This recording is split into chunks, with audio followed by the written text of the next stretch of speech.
Hello, this is George Senda, the guy from Pittsburgh. You know, inside every liberal, every leftist is a conservative, screaming to be let out. Excuse me.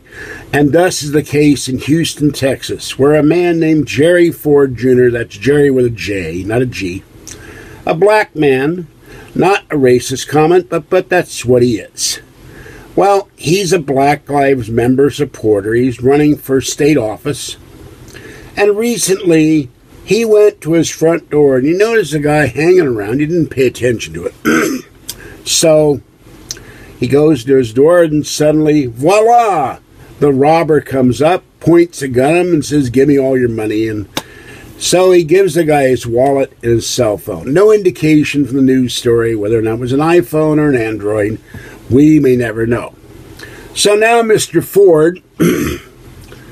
he says he wants the University of Houston, who lives off campus, to patrol his neighborhood, even though he's a graduate student. But the University of Houston doesn't patrol neighborhoods next to campus, even though the neighborhoods adjacent to the campus have been rife with crime, car break-ins, muggings, assaults, armed robberies.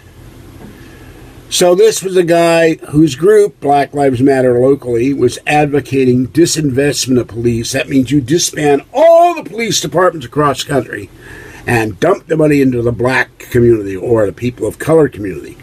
Well, you know, if you did that, you'd still have black and white crime, black on black crime, Latino on black crime, Latino on white crime, Asian on black crime, and on, depending on which way you'd mix the races up. But they also seek divestment of prisons. Release everybody in prison because they're all victims of white supremacy. Of course, it always makes me wonder, if you're white and you go to prison, who are you a victim of? White supremacy? I don't think so. But they never come up with that answer, do they? It's ridiculous. The police are there as a stopgap. They're not going to stop all crime. They're not going to stop all robberies, muggings, rapes, killings. If you look at a map of Chicago, I saw a cartoon today on Town Hall where it looked like giant pushpins, except every black mark was a dead person, a homicide. There are cops in Chicago all over the place. They're not stopping every homicide. It's 2,000 a year. So the Black Lives Matter movement is ridiculous. And they had blocked the Chicago Police Department recently with a rally. 18 got arrested. And what were they taking donations for? Medical supplies and water for other Black Lives protesters across the country. But you don't see anybody giving money to a burnt-out shopkeeper in Ferguson, a family with no father or mother, a family with no job. Ain't gonna see that. They even bitched about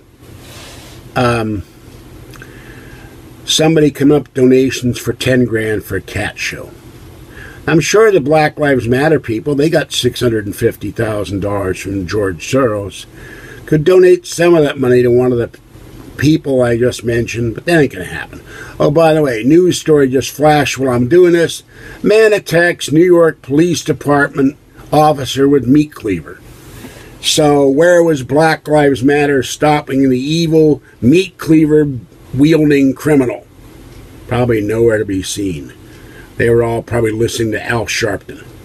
All right, this is George Senda, the guy from Pittsburgh. Be aware of your surroundings and try to stay safe out there. Bye-bye.